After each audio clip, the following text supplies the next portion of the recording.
یہ حماس کے جو نمائندے ہمارے یہاں آئے تھے، انہوں نے تقریر بھی کی تھی قرآن آڈیٹوریم میں، اگر اس کا پورا جو ایسنس تھا وہ آپ کے سامنے ہو، ان کے پیش نظر یہ ہے کہ ایک زونل پیکٹ اس کا بنا لیا جائے اس پورے علاقے کا، مسلمان لیبر ہے، موجود ہے، تیل موجود ہے، اس کو استعمال کیا جائے، ٹیکنیکل نو ہاؤ ہمارے پاس ہے، یہاں ٹیکنالوجی بڑھائی جائے، اس کا جو ہے ایک اقتصادی جو ہے یہاں جنت پیدا کر دی جائے، اور اس کی جو اصل جو ہے پھل وہ ہم کھائیں گے، محنت وہاں کریں گے، پانی دیں گے اور پودوں کو جو ہے سینچیں گے، وہ مسلمان کریں گے۔ تو اس سے آگے جا کر براہ راست حکومت قائم کرنے کی ضرورت کیا ہے؟ یہ ہے ان کا نقشہ۔ فنڈامنٹلسٹ اس کے لیے بےتاب ہے کہ نہیں، ہمیں تو گریٹر اسرائیل حکومت قائم کرنی۔ یہ تصادم ان کے مابین ہے۔ اب دیکھیے کب وہ فنڈامنٹلسٹ جو ہے وہ اس پوزیشن میں آتے ہیں، اور اس کے لیے ظاہر بات ہے کہ ان کے ہاں کسی شخص کو کھڑے ہو کر وہ مسیح ہونے کا دعویٰ کرنا پڑے گا، وہی المسیح الدجال ہوگا، مسیح وہی کہ جس کی ان کے ہاں روایت موجود تھی۔ حضرت سلیمان علیہ السلام کے بعد سے مسلسل جو انبیاء آئے ہیں بنی اسرائیل میں، وہ ایک پیشن گوئی کرتے رہے، ایک مسیح آئیں گے، وہ تمہارے نجات دہندہ ہوں گے۔ وہ مسیح آ گئے، حضرت مسیح علیہ السلام، انہوں نے رد کر دیا، مرتد قرار دیا، پھانسی پر چڑھوا دیا، اپنے بس پڑتے اللہ نے جو کیا وہ اللہ کا معاملہ، لہذا وہ پوزیشن از ویکنٹ، ابھی وہ جگہ خالی ہے نا، اسامی خالی ہے۔ اس خالی اسامی کو پر کرنے کے لیے کوئی یہودی فنڈامنٹلسٹ کھڑا ہو جائے گا، میں ہوں مسیحا اور میں تو اب قائم کروں گا اسرائیل، کم وقت میں۔ یہ صرف جو ہے اقتصادی استحصال کافی نہیں ہے، ہماری باقاعدہ حکومت قائم ہونی چاہیے نیل سے فرات تک، یہ ان کا ایک خواب ہے۔ بہرحال یہ بھٹی وہاں دہکنے والی ہے، اور اس بھٹی ہی کا دوسرا حصہ وہ ہے جو بوسنیا سے شروع ہو چکا ہے۔ بوسنیا سے یہ در حقیقت کرسچین فنڈامنٹلزم کا ہے آنسلاٹ جس کا آغاز ہوا ہے، اور کس حکمت سے بات چل رہی ہے، ذرا سی نگاہیں ادھر کر لیجئے تاکہ گورالزے کا ستیہ ناش کر کے پھر الٹیمیٹم دیجئے بھاگ جاؤ، واپس چلے جاؤ، نہیں جاؤ گے تو یہ کر دیں گے وہ کر دیں گے، جو کرنا تھا انہوں نے کر لی۔ اب جو انہوں نے بنائے تھے کہ یہ علاقے ہیں امن کے گہوارے، انہیں ایک امن کے گہوارے کا حشر دیکھ لیا، نتیجہ کیا ہوگا؟ وہ چاہتے یہ ہے کہ ان کے پاؤں یہاں سے اکھڑ جائیں، یستفزہم من الارض، یہاں سے یہ بھاگے، جان بچا کر بھاگے نکلے۔ بہرحال اس علاقوں کو انہوں نے خالی کرا دیا، اور اس کے بعد ان کا اگلا ہدف جو ظاہر بات ہے کہ یورپ کی سرزمین پر اسلام بول کیسے برداشت ہوگا؟ اور جس طریقے سے رشینز اب ان سربز کی پشت پناہی پر آ رہے ہیں، یہ نسلیت اور مذہبیت دو چیزیں جمع ہو جائیں تو اس سے زیادہ تو خطرناک شاید دنیا میں کوئی ہے نہیں۔ یہ ہے در حقیقت جو آنے والے حالات و واقعات ہیں اس علاقے کے۔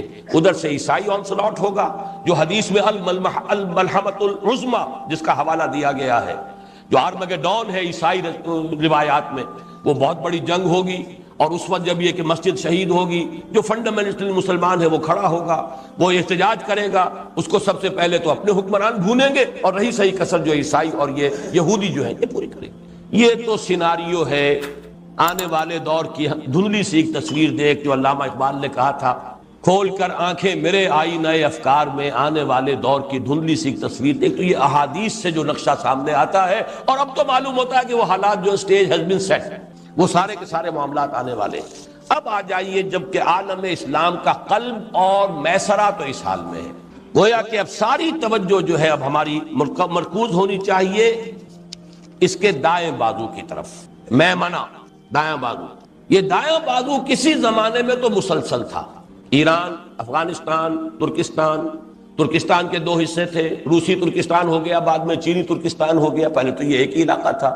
ہندوستان بنگال سے ہوتا ہوا، برما سے ہوتا ہوا، پھر سیدھا چلا گیا، پھر یہ جاوا، سماٹرا، بورنیو، یہ سارا علاقہ جو اب ملائیشیا اور انڈونیشیا، یہ بڑا مسلسل رائٹ ونگ تھا عالم اسلام۔ لیکن یہ کہ اب بھارت درمیان میں ہے، جیسے خنجر کی شکل ہے اسرائیل کی، وہ عالم اسلام کے قلب میں پیوست ہے۔ نقشے میں جب بھی دیکھیں گے وہ خنجر نظر آئے گا، بعین ہی کشمیر کا وہ دستہ ہے، اور نیچے وہی ٹرائنگل جو ہے بھارت کی، وہ اس عالم اسلام کے میمنہ کے اندر، سینے کے اندر چونکہ نصب ہے، لہذا یہ دو حصوں میں تقسیم ہو چکا ہے۔ نوٹ کر لیجئے، یہ پورا جغرافیہ اپنے ذہن میں جما لیجئے۔ ایک حصہ وہ ہے جسے ہم کہیں گے وسط ایشیائی مسلم بلاک، اس وقت نہیں ہے بلاک کی شکل میں، پوٹینشل بلاک ہے، جغرافیائی اعتبار سے بلاک ہے۔ ایران، افغانستان، پاکستان، اور ان کے بارے میں ذرا یہ تشبیہ میرے ذہن میں آئی ہے، آپ کو بھی منتقل کر رہا ہوں، اور چونکہ اب یہ ریکارڈنگ ہو رہی ہے، اس کے ذریعے سے یہ بات ہم انشاءاللہ دور دور تک پہنچائیں گے، اسی لیے بعض باتیں جو میں نے پہلے کہی ہیں دہرا رہا ہوں۔ نقشے پر دیکھیں گے تو پاکستان اور ایران ایسے ہیں جیسے رحل کے دو بازو ہوتے ہیں، اور جیسے اس کے اندر قرآن رکھا ہوتا ہے، ایسے افغانستان جو ہے اس رحل کے اندر رکھا ہوا، یا یوں کہیے دو بازوؤں کے درمیان، گود میں پاکستان اور ایران کی گود میں افغانستان. اور جیسے افغان کا جو ہے اوپر پگڑ بہت بڑا ہوتا ہے. ضمیر جعفری صاحب کا شعر کوئی صاحب مجھے یاد کرا دے، بڑا پیارا شعر تھا افغان کے بارے میں کہ سر پہ لیے پھرتا ہے پورا افغانستان. اتنی بڑی پگڑی باندھی ہوتی ہے کہ پورا افغانستان معلوم ہوتا ہے کہ سر پہ اٹھائے پھر رہا تھا. تو وہ جو پگڑی ہے ان تین ملکوں کے اوپر، وہ ترکستان کے وہ علاقے ہیں، یہ سب شمال میں ہمارے. کہیں وہ ترہ بڑا نکل گیا ہے، قازقستان جو ہے وہ بہت دور تک نکل گیا ہے، باقی زیادہ تر علاقے جو ہیں وہ تو افغانستان کے، کچھ ایران کے کی شمال میں واقع ہیں. یہ ہے سینٹرل ایشیا کا مسلم بلاک. جغرافیائی طور پر تو اب بھی بلاک ہے، ویسے بلاک کی شکل میں نہیں ہے، لیکن ایک پوٹینشل بلاک کی حیثیت رکھتا ہے. اس کے بعد بھارت، ادھر چین. ان دونوں ملکوں کے بارے میں بھی ایک بات نوٹ کیجئے، جتنے مسلمان اس وقت پاکستان، افغانستان اور ایران میں ہیں، تقریباً اتنے ہی مسلمان بھارت میں. وہ ہے مائنورٹی، تعداد بھی نہیں ہے ذرا ان کی، اس لیے کہ وہاں کے لوگ کہتے ہیں کہ 20 کروڑ سے کم ہم نہیں، 18 سے تو لازماً کم نہیں. تو گن لیجئے ایران، افغانستان، پاکستان.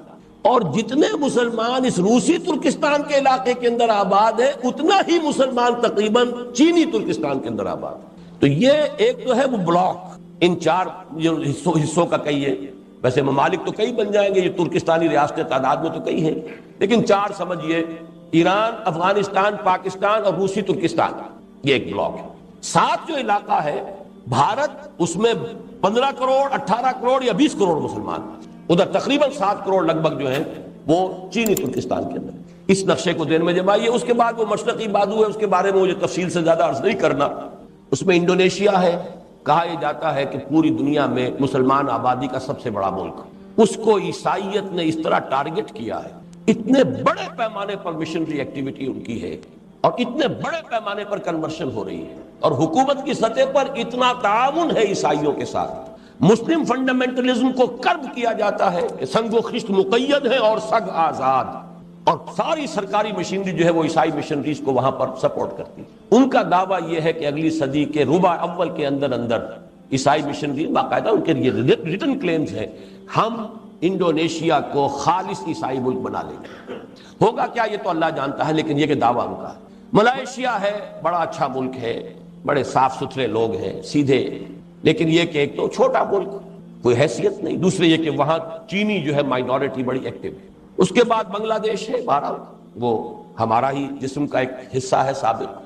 وہاں پر بھی جو سیکولرزم ہے اس کا تقریباً فیصلہ کن غلبہ ابھی ہے، واللہ عالم. لیکن یہ کہ بیچ میں بھارت ہے. اس لیے اصل جو میں سمجھتا ہوں کہ وہ یہ جو پوٹینشل جو ہے وسط ایشیائی مسلم بلاک، یہ ہے کہ جس پر ہماری توجہ کو مرکوز ہونا چاہیے. اس میں خاص طور پر 2 حدیثیں جو میں نے اس سے پہلے کئی مرتبہ نوٹ کرائی، آج پہ نوٹ کر لیجیے. ایک تو وہ حدیث کہ جو سنن ابن ماجہ میں ہے، حضرت عبداللہ ابن حارث رضی اللہ تعالی عنہ سے، کہ حضور نے فرمایا صلی اللہ علیہ وسلم، یخرج ناس من المشرق یؤطئون للمہدی یعنی سلطانہ. مشرق سے لوگ آئیں گے، نکلیں گے، جو جب وہاں پہ بھٹی دہکے گی مڈل ایسٹ میں، اور وہاں پر مسلمانوں کی قیادت ایک صاحب کے ہاتھ میں ہوگی جن کے بارے میں پیشین گوئیاں ہیں. وہ مہدی کا لفظ جو ہے اس سے وہ شیعوں والے مہدی کو آپ قیاس نہ کیجئے، بہرحال مسلمانوں کے قائد ہوں گے. اللہ عطا فرمائے گے. خون اسرائیل آ جاتا ہے آخر جوش میں، توڑ دیتا ہے کوئی موسیٰ طلسم سامری. تو خون اسماعیل، محمد الرسول اللہ صلی اللہ علیہ وسلم، دودہ محمد صلی اللہ علیہ وسلم میں سے اللہ اٹھا دے گا کسی. وہ کوئی امام غائب نہیں ہے جو حاضر ہوں گے، اس وقت پیدا ہوں گے، ہو سکتا ہے پیدا ہو چکے ہوں، اور اس لیے کہ اب دور نہیں ہے معاملہ. بہرحال جب وہاں پر وہ بھٹی دہکے گی تو مدد کے لیے یہاں سے جائیں گی فوجیں جو ان کی حکومت وہاں قائم کریں گی. اس کا مطلب ہے یہاں پہلے کچھ ہو چکا ہوگا تب نہ.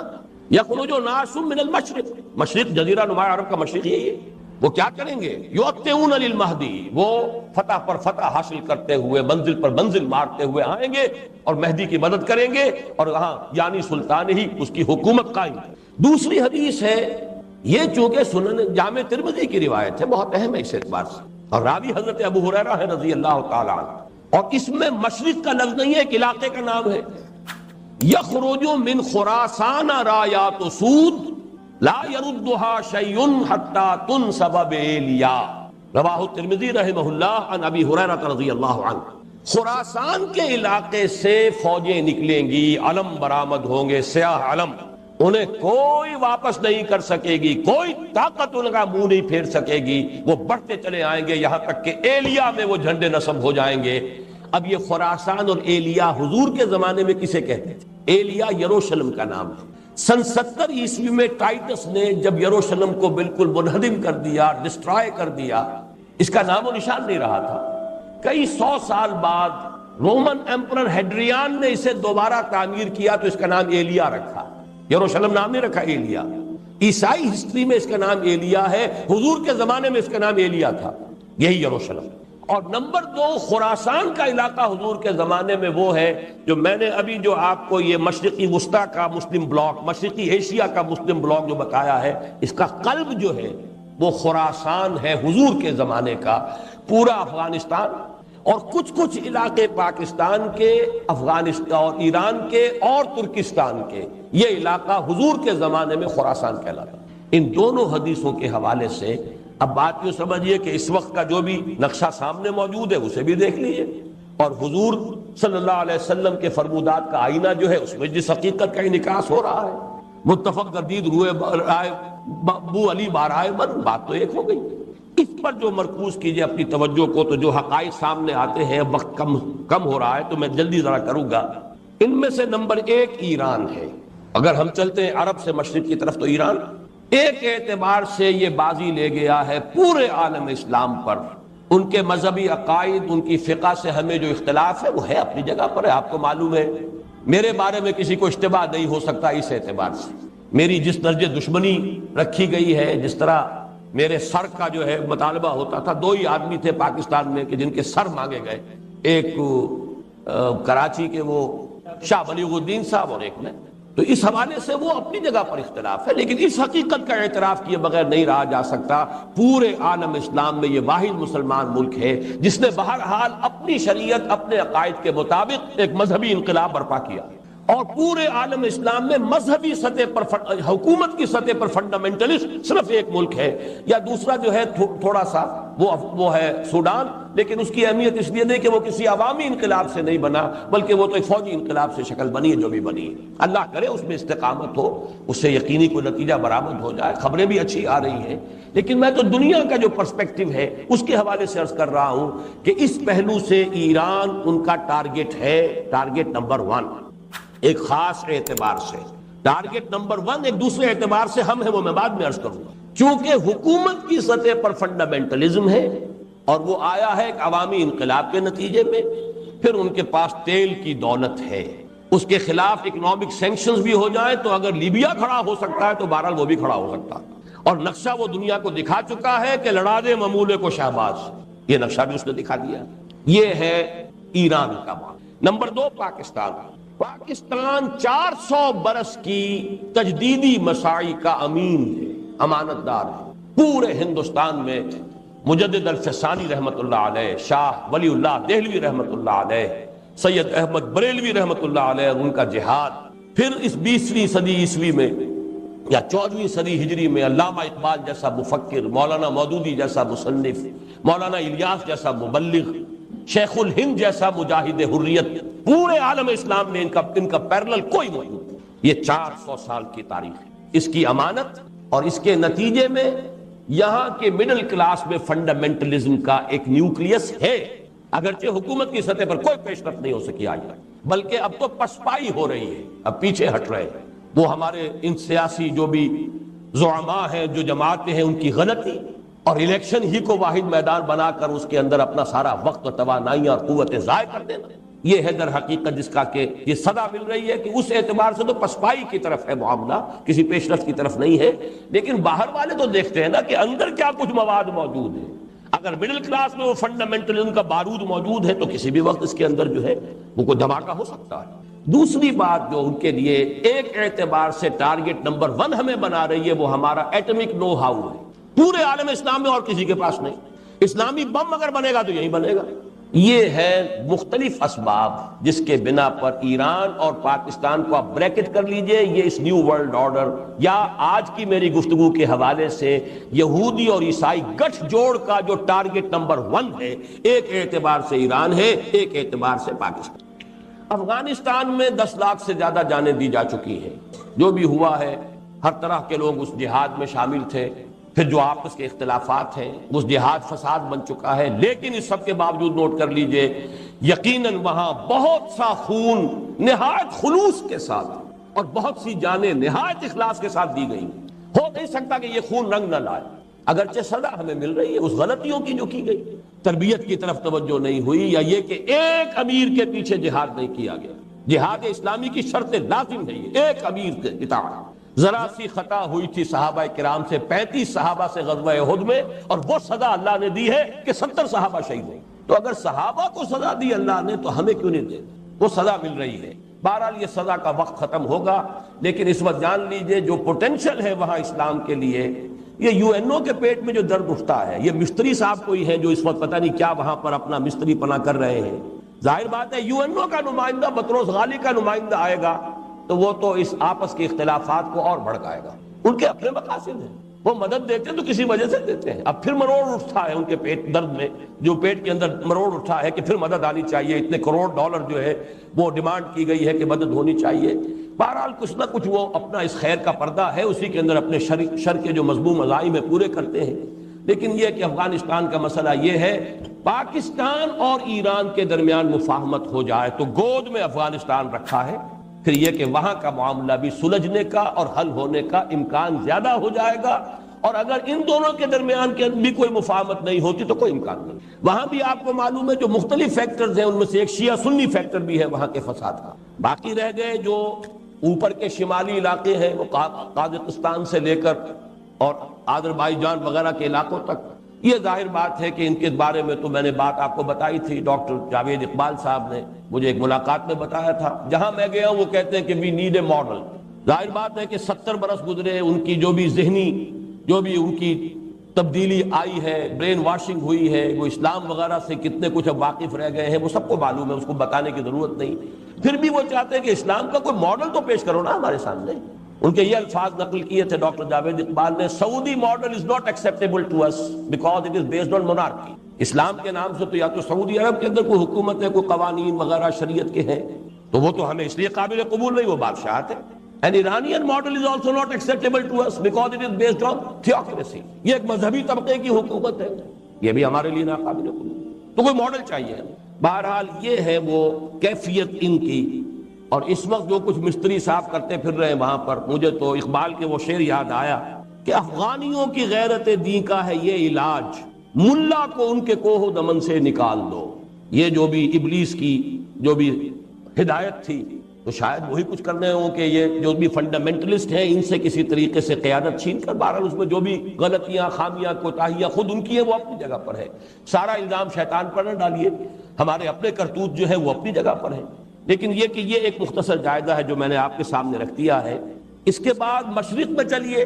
چین میں آپ کو بتا چکا ہوں، چین کے بارے میں البتہ چند اور حقائق میں آپ کو نوٹ کرا دینا چاہتا ہوں. نمبر 1، بہت بڑی طاقت ہے، بہت بڑی ایٹمک پاور ہے، اور اس نیو ورلڈ آرڈر کے لیے a hard nut to crack and a headache, ابھی تک وہ مسئلہ قائم ہے. نظام کے اعتبار سے وہاں صورت یہ بن گئی ہے کہ ایک نظام کو چھوڑ کر آ تو رہے ہیں رفتہ رفتہ، لیکن کوئی چونکہ دوسرا نظام سامنے ہے نہیں، لا محالہ ان کی پیش رفت بھی پھر وہی مغرب کا جو بھی نظام ہے سعودی اسی کی طرف ہوگی، اس لیے دوسرا ماڈل کوئی موجود نہیں. لیکن یہ وقت ہے اصل میں کہ اگر کوئی ماڈل ان کے سامنے آ جائے تو مجھے بتائیے کس دلیل سے وہ اس کو اختیار نہیں کریں گے. کوئی متوازن معیشت کا نظام جس میں وہ سرمایہ داری نہ ہو لیکن کچھ آزادی بھی ہو، کچھ انسان کی جو بنیادی جبلت ہے اس کے تقاضوں کا بھی لحاظ رکھا گیا. آج جب میں یہ نوٹس بنا رہا تھا مجھے واقعہ یاد آیا مولانا عبید اللہ سندھی رحمۃ اللہ علیہ. دیکھیے کس طرح تاریخ اپنے آپ کو دہرا رہی ہے. اس وقت ایک چڑھتی آندھی تھی، یہ سوشلزم اور کمیونزم کا انقلاب آیا تھا 1917 میں، اور تقریباً 1920 کے آس پاس مولانا عبید اللہ سندھی جو ہے وہ پہنچے ہیں روس. اس لیے کہ جیسے حضرت شیخ الہند کو گرفتار کر دیا تھا شریف حسین والی مکہ نے، اور گرفتار کر کے انگریزوں کی خدمت میں پیش کر دیا، یہی حشر ان کا ہونے والا تھا. اس لیے کہ حضرت شیخ الہند کے نمائندے کی حیثیت گئے تھے وہاں سے مدد لینے کے لیے. انہیں بر وقت اطلاع مل گئی، وہ روس کا بارڈر کراس کر کے روس کی طرف چلے گئے. ہندوستان میں تو آ نہیں سکتے تھے، وہ تو غدار تھے، باغی تھے انگریز کے. ابھی وہ نیا انقلاب آیا تھا. انہوں نے سوچا اگر اس وقت اسلام کا ان کے سامنے نقشہ پیش کیا جائے تو سابقہ نظام ٹوٹ چکا، نیا نظام ابھی بنا نہیں، جس کو انگریزی میں کہتے ہیں کہ every thing is in the melting پاٹ۔ تو اگر اس وقت ان کے سامنے اسلام آ جائے تو یہ قبول کر لیں گے۔ لینن سے انہوں نے انٹرویو مانگا، لینن بستر مرگ پر تھا اس وقت، اس نے معذرت کی، ٹراٹسکی سے گفتگو ہوئی، ٹراٹسکی نے بڑی پیشنٹ ہیئرنگ دی ہے، بڑی تفصیل سے بات سنی ہے، سن کر جواب یہ دیا ہے کہ مولانا نظام تو یہ بہت عمدہ ہے جو آپ نے پیش کیا ہے، لیکن کہیں آپ نے اسے قائم کیا ہے؟ مولانا عبید اللہ سندھی کا قول یہ کہ اس کے بعد میری نگاہیں زمین میں گڑ گئیں، میں اسے آنکھیں چار نہیں کر سکتا۔ آج میں سوچ رہا تھا کاش کوئی ہو کہ جو چینیوں کو بتا سکے کہ کوئی اور نظام ہے، ضروری نہیں ہے کہ سوشلزم سے سیدھے جاؤ اور ویسٹرن کیپٹلزم کی گود میں جا بیٹھو، کوئی اور نظام ہے، لیکن کوئی جا کر بتائے بھی تو ان کا جواب تو ان کا یہی ہوگا تم نے اپنے گھر میں قائم کیا ہے، جب تک وہ ماڈل نہ ہو۔ یعنی وہ دور وہ تھا جبکہ یہ انقلاب ابھی آگے بڑھ رہا تھا، جس کو کہا تھا کسی نے، مولانا ظفر علی خان نے، کہ ایک جھوٹ کا چلتا جھکڑ ہے، ایک مکر کی اٹھتی آندھی ہے، تو وہ جھکڑ یا آندھی ابھی اٹھ رہی تھی اس وقت وہ واقعہ ہوا۔ آج وہ معاملہ یہ ہے کہ کم سے کم رشیا تو خیر اس معاملے سے کہ وہ تو ویسٹ کی گود میں گیا، اس کا معاملہ جو ہے وہ بالکل اس مسئلے میں، لیکن مشرق میں چین کی ایک طاقت ایسی موجود ہے، ابھی وہ پسپائی کچھ کر رہی ہے، رک کر، اگر اس وقت کہیں پیش ہو، لیکن کوئی ماڈل سامنے آ جائے۔ اور اس کے حوالے سے میں آپ کو ایک واقعہ حال ہی میں میرے ساتھ پیش آیا بیان کرنا چاہتا ہوں۔ ایک کیپٹن شفقت اللہ صاحب ہیں جو فوج میں تھے، بہت سینئر آدمی، اور اس وقت پھر ان پر اسلامی جذبہ اتنا غالب ہوا کہ فوج کی سروس چھوڑ کر وہ مڈل ایسٹ میں رہ گئے، اور مفتی امین الحسینی کے ساتھ انہوں نے بہت وقت صرف کیا ہے۔ پچھلے دنوں اچانک وہ آئے ملاقات کے لیے، اور یہ ساتھی تھے جنرل فضل حق جو گورنر رہے ہیں، جو ضیاء الحق صاحب کے بھی ساتھیوں میں سے تھے اور گورنر رہے ہیں پھر صوبہ سرحد کے، ان کے ساتھیوں میں سے تھے۔ تو انہوں نے مجھے بتایا کہ جو سمٹ کانفرنس ہوئی تھی 1974 کی، 1974 کی ایک بات کا حوالہ آج پہلے بھی آ چکا ہے، اسی کا دوبارہ میں حوالہ دے رہا ہوں۔ اس موقع پر وہ بھی مفتی امین الحسینی کے ساتھ تھے، آئے تھے۔ انہوں نے کہا کہ ایک دفعہ نہایت ٹھنڈی آہ بھر کر مفتی صاحب نے کہا، ایک چینی وفد کہیں انہوں نے دیکھا تھا، کچھ چینی مسلمان آئے تھے حج کے لیے، عالم اسلام سے تو میں بالکل مایوس ہو چکا ہوں، مجھے تو کوئی امید اب ہے تو ان سے۔ یہ مفتی اعظم امین الحسینی کا یہ قول، وہ کیپٹن ریٹائرڈ شفقت اللہ صاحب مجھے ابھی میں سمجھتا ہوں 3-4 ہفتے ہوئے ملاقات کے لیے آئے تھے، وہ مجھے بتا کر گئے۔ میں اسی کے حوالے سے چند باتیں آپ سے رکھ رہا ہوں۔ پھر یہ بات بھی عرض کر چکا ہوں کہ تقریباً 6 کروڑ مسلمان، بہت بڑا علاقہ وہاں ہے، چینی ترکستان جسے آپ کہتے ہیں۔ اس سے ساتھ ہی ذرا ذہن میں رکھیے بھارت کا معاملہ ہے 15 کروڑ سے لے کر 20 کروڑ تک کی مسلمان آبادی۔ ہم جب بھارت کا لفظ لیتے ہیں تو معلوم ہوتا صرف ہندو آباد ہے وہاں۔ یہ کہنا مشکل ہے کہ سب سے بڑا مسلمان ملک دنیا میں انڈونیشیا ہے یا بھارت ہے۔ تعداد یا تو انڈونیشیا میں ہے مسلمانوں کی سب سے زیادہ، 15 کروڑ کے لگ بھگ، اور اگرچہ میں جو مائنورٹی ہے ہندوستان میں، لیکن تعداد کے اعتبار سے ایک ملک میں تقریباً ان کے ہم پلہ ہیں، یا یہ کہ ان سے بھی آگے ہیں، واللہ عالم۔ اور ایک رائے جو میں نے کچھ دنوں سے کئی مرتبہ اپنی تقریر میں بیان کی ہے، شمس نوید عثمانی رحمۃ اللہ علیہ، ان کا بھی انتقال ہو گیا، رامپور کے ایک بہت بڑے عالم دین تھے، ان پر کچھ مضامین پھر میں نے الفرقان میں اب پڑھے ہیں نکلوا کر۔ انہوں نے جو بات کہی ہے شاہ ولی اللہ کے حوالے سے بھی ہے، کچھ پرانے جو ہندو اسکرپچرز ہیں ان کے حوالے سے بھی ہے، کہ ہندوستان کے بارے میں توقع ہے کہ وہاں بھی ایک اسلامی انقلاب آئے گا، اور ہندو جو ہے یہ حضرت نوح علیہ السلام کی امت میں سے، منو، یہ مہانو کا بدلا ہوا شکل ہے۔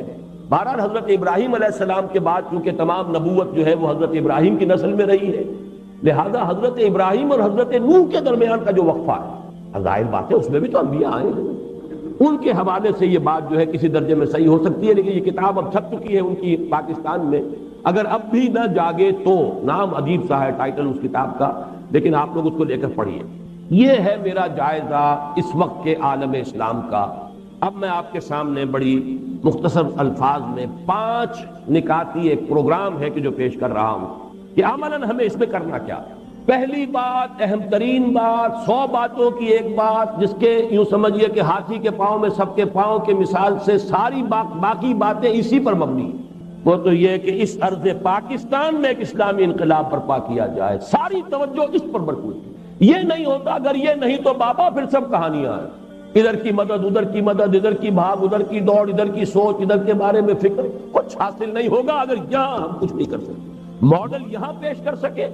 تو یہ ریاستیں جو ہیں روسی ترکستانی ریاستیں تو پکار کر کہہ رہی ہیں وی نیڈ اے ماڈل۔ سارا علم اور فکر دین کے نام پر جو بھی ہوا ہے ان 1400 سالوں کے بعد، یعنی وہ سمجھیے کہ 400 سالوں کے دوران جو سیکنڈ 1000 ایئر ہے، الف ثانی، اس سب کا جو ہے وہ تو در حقیقت امین پاکستان ہے۔ پاکستان اسلام کے نام پر بننے والا واحد ملک۔ کاش کہ ہمارے دینی جماعتوں کو، مختلف طبقات کو اس سلسلے میں اپنے طریقہ کار پر نظر ثانی کی توفیق عطا ہو جائے۔ اس کی دعا کی طاقت ہے، خلوص ہے، اخلاص ہے، جذبہ ہے۔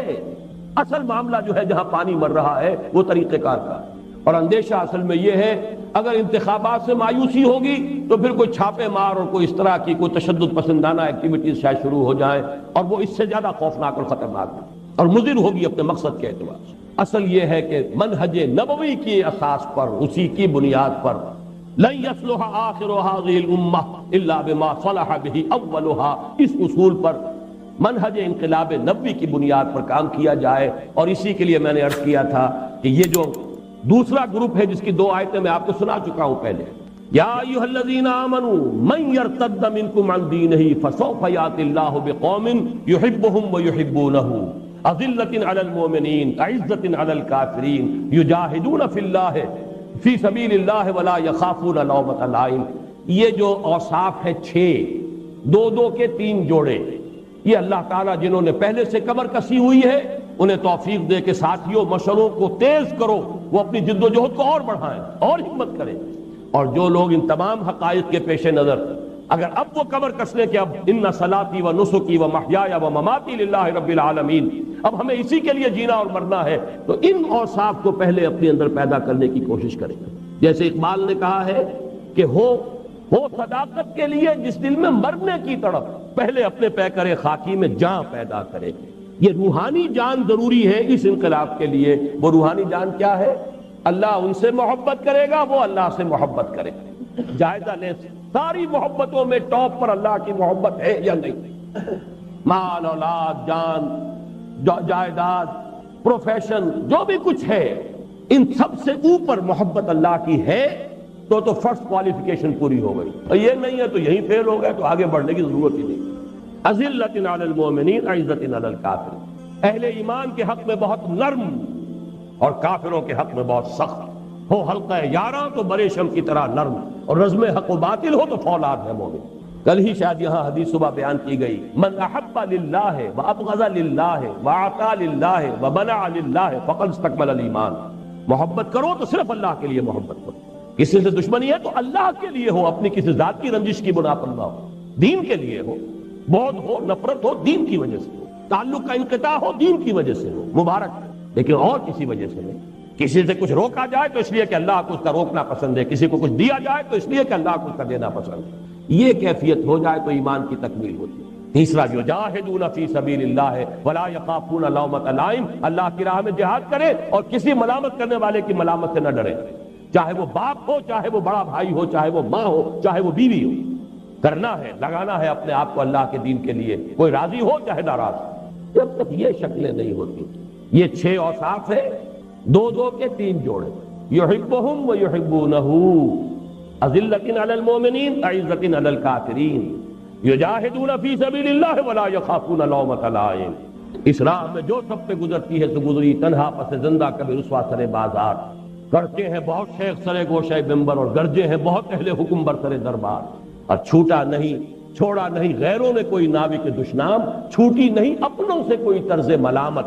یہ ملامتیں کسی طرح کی بھی ہو، ناصحانہ ہو، خیر خواہانہ ہو، کسی ملامت کی کوئی پرواہ نہ ہو۔ انسان طے کر لے کہ ان صلاتی و نسکی و محیایا و مماتی للہ رب العالمین۔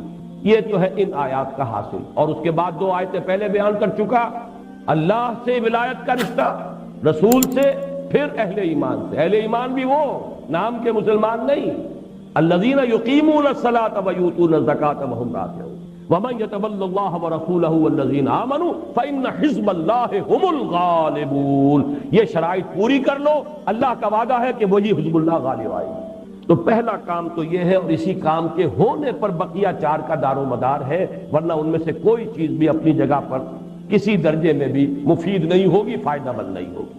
لیکن دوسری 4 چیزیں کیا ہیں؟ نمبر 1، وسط ایشیائی مسلم بلاک کی طرف پیش قدمی ہونی چاہیے۔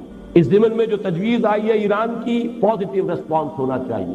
البتہ اس کے ضمن میں جو بات ایک میں نے کہی ہے، تازہ جو ندائے خلافت ہے اس کے سرورق پر وہ بات دے دی گئی ہے بڑی تفصیل سے، بڑی خوبصورتی کے ساتھ، کہ چونکہ ایران پیش رفت کر گیا ہے اپنے تصور اسلام کے مطابق جو ان کا شیعہ اسلام ہے، ہم پیچھے رہ گئے، اور ہمارے ہاں اسلام کی طرف پیش رفت میں ایک بہت بڑی رکاوٹ یہاں کا شیعہ مکتب فکر ہے کہ جو برابر کا مدعی ہے۔ اب ظاہر بات ہے کہ برابری جو ہے وہ لا آف دی لینڈ کے لیول پر تو دو قانون نہیں ہو سکتے ملک میں۔ تو میں نے یہ بات کہی ہے، ایران کی حکومت اگر واقعتاً چاہتی ہے کہ پاکستان کا اور ایران کی واقعتاً گہری مفاہمت ہو، تو پھر یہ ہے کہ انہیں جو بھی ان کے گڈ آفیسز ہیں، جو بھی اثرات ہیں بروئے کار لا کر پاکستان کے اہل تشیع کو اس پر آمادہ کرنا چاہیے کہ وہ یہاں وہی صورت اختیار کرنے کو تیار ہو جو سنیوں کو ایران میں دی گئی ہے۔ اگر یہ ریسیپروسٹی ہوئی تب تو بات بڑھ سکتی ہے آگے، ورنہ کیسے بڑھے گا؟ وہاں شکل یہی ہے، لا آف دی لینڈ فقہ جعفریہ کا، چاہے سنی ہو چاہے وہ شیعہ ہو، اس کے اوپر انطباق ہوگا۔ ایک ملک میں دو لاز نہیں ہو سکتے، قانون ملکی تو ایک ہی ہو۔ ہاں پرسنل لا میں سنیوں کو اجازت ہے، نماز جیسے چاہے پڑھے، روزہ جس پر چاہے رکھے، جس پر چاہے کھولے، اپنے نکاح طلاق کے معاملات آپس میں جس طرح چاہے کرے، انہیں اختیار ہے۔ بعین ہی یہی پوزیشن اہل تشیع کو یہاں اختیار کرنی چاہیے۔ نہیں کریں گے تو ہمیں معلوم ہے کہ بہرحال یہ مائنورٹی اتنی تو نہیں ہے کہ اسے بالکل نظر انداز کیا جا سکے، ہماری سروسز میں، ہماری فوج میں، ہماری پولیس میں، ہماری سول سروس میں، بلکہ ان میں تو میں سمجھتا ہوں کہ اپنی اصل جو آبادی کی مناسبت ہے، تناسب ہے، اس سے کہیں بڑھ کر زیادہ عمل دخل۔ تو یہ بہت بڑی رکاوٹ ہے، کاش کہ ایران کی موجودہ حکومت جو ہے وہ اس بارے میں غور کر سکے سنجیدگی کے ساتھ۔ تیسری بات، ایٹمی اسلحہ کے بارے میں برملا کہنا چاہیے کہ ہم بنائیں گے اور بم بنائیں گے۔ کیا دلیل ہے؟ بھارت اس میں ہم سے آگے نکل گیا، کھل کر کہہ رہا، کس دلیل سے کہتے ہو کہ ہم نہ بنائیں جبکہ تم نے بنائے؟ ایک کام تمہارے لیے اچھا ہمارے لیے برا، کون سی دلیل؟ تم بہت زیادہ مکمل ہومو سیپین ہو اور ہم کو گھٹیا ہومو سیپین، تم زیادہ مہذب ہو اور عاقل ہو، حالانکہ تم نے ایٹم بم گرائے ہیں ہیروشیما پر اور ناگاساکی پر، تو تمہارے ہاتھ میں تو محفوظ ہے اور ہمارے ہاتھ میں غیر محفوظ۔ میں سمجھتا ہوں بڑی منطقی بات ہے، بڑی دلیل ہے، اور سیدھی سی بات یہ ہے کہ ہمیں تو یہ کہنا چاہیے کہ ہمیں تو ہمارے اللہ کا حکم ہے، وَأَعِدُّوا لَهُم مَّا اسْتَطَعْتُم مِّن قُوَّةٍ وَمِن رِّبَاطِ الْخَيْلِ تُرْهِبُونَ بِهِ عَدُوَّ اللَّهِ وَعَدُوَّكُمْ وَآخَرِينَ مِن دُونِهِمْ لَا تَعْلَمُونَهُمْ اللَّهُ يَعْلَمُهُمْ۔ جو طاقت بھی فراہم کر سکو اسے فراہم کرو، بدے ہوئے گھوڑے رکھو سدے ہوئے لڑائی کے لیے تیار، تاکہ اس کے ذریعے سے تم اللہ کے دشمنوں کو اور اپنے دشمنوں کو ان کے اوپر دہشت طاری کر سکو، رعب طاری کر سکو۔ اور اللہ کے اور تمہارے دشمن جو کھلے کھلے وہ تو ہے ہی ہے، ایک اور ہے ففتھ کالمسٹ آنسر جو تمہارا مارے آستین ہے، تاکہ وہ بھی اندر ہی اندر بیٹھا ہوا دہلتا رہے کہ کوئی اقدام مسلمانوں کے خلاف کیا تو ان کی تو نگاہوں کے سامنے تھا جو بھی کچھ طاقت جو ہے مسلمانوں نے فراہم کی تھی۔ ہمیں تو یہ حکم رب ہے، ایک حکم رب ہے جس سے بات شروع کی تھی، یا ایھا الذین آمنوا لا تتخذوا اليہود والنصارى اولیاء، یہ نہیں ہے، اور اصول فقہ میں نہیں جو ہے وہ امر سے بھی زیادہ غالب ہوتی ہے۔ پہلا حکم تو وہ ہے ایک چیز سے روکنے کا ہو، ان سے دوستی مت کرو، اس کے ساتھ نیو ورلڈ آرڈر کے ساتھ ان یہود اور عیسائیوں کے گٹھ جوڑ کے ساتھ کوئی مفاہمت مت کرو، نہ بھاگو اور دوڑو انہی کے پاس، انہی کی گود میں اور انہی میں گھسنے کی کوشش کرو اور انہی سے تحفظ حاصل کرنے کی کوشش کرو۔ یہ در حقیقت قرآن کے اس حکم کے صاف خلاف ورزی۔ اور دوسرا حکم ہمیں یہ ہے، اعدوا لهم ما استطعتم من قوة ومن رباط الخيل ترهبون به عدو الله وعدوكم وآخرين من دونهم لا تعلمونهم الله يعلم۔ اس میں یہ ہے کہ واقعتاً یہ موقع ایسا ہے، یقیناً یہ چیلنج ہوگا ویسٹ کے خلاف، یہ چیلنج اگر ہم کر لیں تو یہ ہمارے لیے ایک بڑا قیمتی موقع ہے، خدا اور خودی کی بازیاب، پھر اللہ کی طرف توجہ ہو جائے۔ دنیا کے سہارے جب جواب دیں گے تو اللہ کی طرف لا محالہ توجہ ہو جائے۔ جب تمام ڈاکٹر اور معالج سب جواب دیتے ہیں تب اللہ کی جناب میں گر گڑاتا ہے انسان، اے اللہ اب تو صرف تیرے ہاتھ، میرے سارے سہارے تو جواب دے گئے، لہذا یہ دنیا کے سہارے اگر ہمیں جواب دے جائیں تو تو نے اچھا ہی کیا دوست سہارا نہ دیا، مجھ کو لغزش کی ضرورت تھی سنبھلنے کے لیے۔ ہمیں تو سنبھلنے کے لیے اور خدا کو دوبارہ یاد کرنا اور خودی کی بات یاد۔ بڑا پیارا یہ مصرع ہے، حمز خدا خودی طلب، حمز خودی خدا طلب۔ وَلَا تَكُونُوا كَالَّذِينَ نَسُوا اللَّهَ فَأَنسَاهُمْ أَنفُسَهُمْ، ان لوگوں کے مانند نہ ہو جانا جنہوں نے اللہ کو بھلا دیا تو اللہ نے انہیں اپنے آپ سے غافل کر دیا۔ خدا کو بھلا دو گے خودی سے گئے، خودی کو پہچان لو گے اللہ کو بھی پہچان لو گے۔ من عرف نفسه فقد عرف ربہ، حمز خدا خودی طلب، حمز خودی خدا طلب، یہ معاملہ ہے، لیکن یہ اس پر چیلنج ہوگا، اور جیسا کہ میں عرض کر چکا ہوں، لڑا دے ممولے کو شہباز سے، بہرحال ایران نے اس کا ایک نقشہ پیش کیا، ہزاروں کی جانیں جو ہے قربان کی، کتنی بڑی طاقت کے ساتھ جو ہے عراق حملہ آور ہوا تھا، پورا عرب، پوری طاقت، پورا پیسہ پیچھے ہوا، مغرب کی اس کی طاقت، آخر ایک قوم مرنے پر آمادہ ہو جائے اسے کوئی شکست نہیں دے سکتا۔ پھر یہ کہ اس میں اللہ کی مدد، اللہ کی نصرت، وہ آیت میں سنا چکا ہوں آج پہلے ایک مرتبہ، ان ینصرکم اللہ فلا غالب لکم، اگر اللہ تمہاری مدد کرے گا تم پر کوئی غالب آ نہیں، وَإِن یخذلکم، اگر وہ تمہیں چھوڑ دے، فمن ذا الذی ینصرکم من بعدہ، تو پھر کون ہے جو تمہاری مدد کرے گا۔ اس امریکہ بہادر نے، کل مجھے بڑا پیارا جملہ معلوم ہوا عابدہ حسین کا، وہ اخبار میں سرخی سی تھی، آج بھی پاکستانی یہی سمجھتا ہے کہ امریکہ بادشاہ مدد کرے گا، یہ ہماری نفسیات کا جز بن چکا ہے، امریکہ بادشاہ مدد کرے گا۔ اس امریکہ بادشاہ نے جو کچھ سن 65 میں کیا تھا اسے یاد کرو، اس امریکہ بادشاہ نے جو کچھ سن 71 میں کیا تھا اسے یاد کرو، اس کا 6 فلیٹ جو ہے پتہ نہیں کہاں رہ گیا تھا، کون سی وادی میں ہے، کون سی منزل میں ہے، آتا رہا، سنتے رہے، آ رہا ہے، کہاں ہے، ہمارا تو بیڑا غرق ہو گیا، وہ فلیٹ آیا یا نہیں آیا، وہ تو ہمارا تو بیڑا غرق ہو گیا۔ تاریخ انسانی کی بدترین شکست ہمارے کلنگ کا ٹیکہ تو بنی بات ہے، 93,000 ہمارا کڑیل، چاہے وہ جرنیل تھے اور چاہے وہ سپاہی تھے، وہ اس ہندو کے قیدی بنے کہ جن کے لیے یوں سمجھیے کہ جن پر کہیں 1000 برس، کہیں 800، کہیں 600 برس ہم نے حکومت کی۔ بہرحال چوتھی چیز، چین کے ساتھ دوستی اور مفاہمت، اس میں مجھے کچھ زیادہ کہنے کی ضرورت نہیں ہے، میں پہلے عرض کر چکا ہوں، لیکن اس میں اس لیے زیادہ کہنے کی ضرورت نہیں کہ یہ ہماری تاریخ کا اسی طرح سے ایک جز بن گیا ہے کہ اس کے خلاف کسی کا ذہن نہیں ہوگا۔ عارضی طور پر جو شکل پیدا ہوئی ہے وہ یقیناً بہرحال اس وقت کے لیے ہمارے لیے، اگر ہم اس سے جاگ جائیں تو وہ بھی ایک بڑی ہمارے لیے ایک نعمت ثابت ہو سکتی ہے کہ اس کا جو بھی گرم جوشانہ ہماری تائید تھی کشمیر کے مسئلے پر وہ آج نہیں رہی، جو کچھ ہوا ہے ہماری اس قرارداد کا حشر ہوا ہے اور جو سبکی ہوئی ہے پاکستان کی۔ بہرحال اس کے باوجود چین جو ہے ابھی، چونکہ میں عرض کر چکا ہوں نیو ورلڈ آرڈر کے لیے ابھی وہ ہارڈ نٹ ہے، ابھی وہ کھڑا ہے، ہو سکتا ہے کہ کسی وقت جو ہے خم کھا جائے، پھر کوئی طاقت نہیں رہے گی ظاہری طاقتوں میں، اس اعتبار سے اس کے ساتھ بھی مفاہمت۔ آخری بات جس کے لیے اب وقت نہیں ہے، میں صرف اشارہ کر رہا ہوں، بھارت کا مسئلہ ہمارے لیے ہماری نفسیات کے اعتبار سے، ویسے تو وہ نفسیات تقریباً 1000 سالہ پرانی نفسیات ہے، جس کا کہ مظاہرہ ہوا تھا، جیسا کہ آج بھی میرا جو مضمون چھپا ہے جنگ میں، اندرا گاندھی کا وہ قول میں نے نقل کیا ہے کہ we have avenged our 1000 years defeat، 1000 سالہ شکست کا بدلہ چکایا ہے۔ تو ہندو مسلم نفرت جو ہے وہ تو بڑی طویل ہے، اس میں ان کی محکومیت کا رد عمل بھی ہے، لیکن اس میں لازماً انگریز نے بھی اپنی ڈیوائڈ اینڈ رول پالیسی کے تحت اس کے اندر شدت پیدا کی ہے۔ اگر کوئی شخص اس کا انکار کرتا ہے تو اس سے بڑا احمق کوئی نہیں اور ہر درم کوئی نہیں، کہ 3 عامل ہے یہ جو بھی ہمارے درمیان بد اعتمادی ہے، ایک دوسرے کا خوف ہے، ایک دوسرے سے نفرت ہے، اس میں ایک مزاج ہے، برہمنی مزاج اور بنیا مزاج، لیکن میں نے آج لکھا اس کو پڑھ لیجیے گا غور سے کہ وہاں صرف بنیا ہی تو نہیں ہے، راجپوت بھی تو ہے، برہمن ہی تو نہیں ہے، شودر بھی تو ہے۔ وہ شودر کہ اگر ہم نے کہیں تبلیغ اسلام کا کام کیا ہوتا ریاستی سطح پر، جو کیا بیچارے صوفیوں نے کیا، اپنی ذاتی سطح پر کیا، اگر کہیں ریاستی سطح پر یہاں تبلیغ اسلام کا کام ہوتا تو کوئی ایک شودر بھی رہ سکتا تھا مسلمان ہوئے بغیر؟ جرم تو ہمارا ہے، میں تو برملا تسلیم کرتا ہوں، ہم ہندوؤں کے مجرم ہیں، ہم نے 1000 برس ان پر حکومت کی ہے، لیکن ہم نے بادشاہت کے ٹھاٹ جمائے ہیں، ہم نے تاج محل بنایا ہے، ہم نے اپنے محل استوار کیے ہیں، یہ حال کیا، کام کیا بیچارے کچھ صوفیوں نے کیا ہے، سوکھی روٹی کھا کر اور نمک کے پانی سے روٹی کھا کے نگل کر جو کام کرتے رہے، چاہے وہ گن شکر ہو رحمۃ اللہ علیہ اور چاہے وہ معین الدین اجمیری ہو رحمۃ اللہ علیہ، ریاستی سطح پر بہرحال اس جرم کی بھی ہمیں تلافی کرنی چاہیے۔ پھر وہاں 18 کروڑ کم سے کم، 15 سے تو شک ہی نہیں ہے، لیکن 18 کروڑ کے لگ بھگ مسلمان موجود ہیں، اردو زبان ہے جو وہاں کے کونے کونے میں سمجھی جاتی ہے، جو ہمارے لیے ذریعہ بن سکتی ہے اپنے خیالات کو۔ اگر کوئی آپ کے پاس ہے پیش کر، غافل عمل کوئی اگر دفتر میں ہے، اگر پیغام خداوندی ہے تمہارے پاس، پیش کیوں نہیں کرتے؟ میں تو آپ کو ایک واقعہ سنا دوں، مجھے رونا آ گیا۔ بامبے میں مجھے ایک صاحب نے خط دکھایا جو مرہٹی زبان میں اب ترجمہ کر رہے ہیں قرآن مجید کا، کہ ایک بڑی ہائیلی ایجوکیٹڈ ہندو عورت کا خط آیا اور اس میں یہ لکھا، جب اس کے سامنے وہ قرآن کا ترجمہ آیا، آپ لوگ کہاں اس کتاب کو آج تک چھپا کر بیٹھے ہوئے تھے؟ مجرم تو ہمیں۔